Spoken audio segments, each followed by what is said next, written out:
ما په تیره انټرویو کې بد خو نه دی ویلي، ما د هغه د هغه لهجې یو انداز اختیار کړو چې ګوره دی دا لهجه کوي.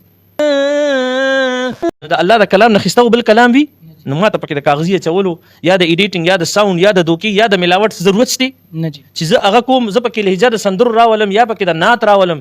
ظلم دی قرآن سره. زما مسلمانان رونه دي، زما په خبرو نه خفه کېږي، خو لیکن دا چې ځکه مې خبرې ته کوم دا د کتابونو خبرې ته کوم صفا مې درته ووایي چې د الله کلام هغه د غلطونه پاک دی. الله د خپل کلام ذمہ داری اخیستی، د الله د کلام څه اصول دي وایي چې د یو فقیر بل فقیر بدي شي.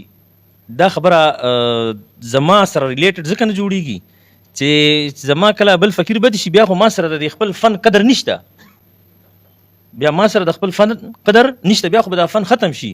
زه خو قاریان ډیرول غواړم. هر کال 4,500 نه 500 کسانو پورې هغه د تجوید سند زمانه اخلي، نو دا زما بدي شي. نمبر 1 خبره.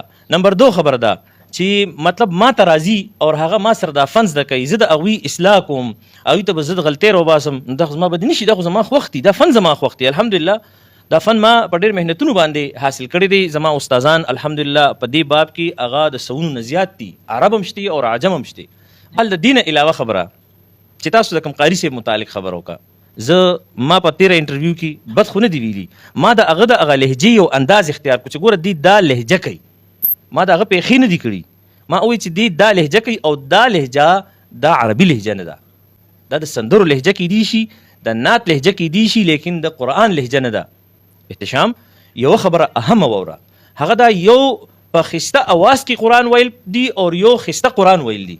قرآن په خسته انداز کې ویل او قرآن په خسته اواز باندې ویل، دی دواړو کې فرق دی.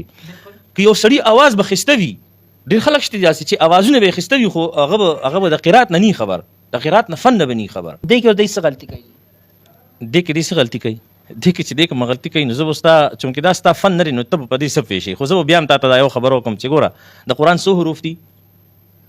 29 حروف دي. په هر یو حرف کې 15 صفتونه دي، یو حرف هم د 15 صفتونو نه خالی نه دی.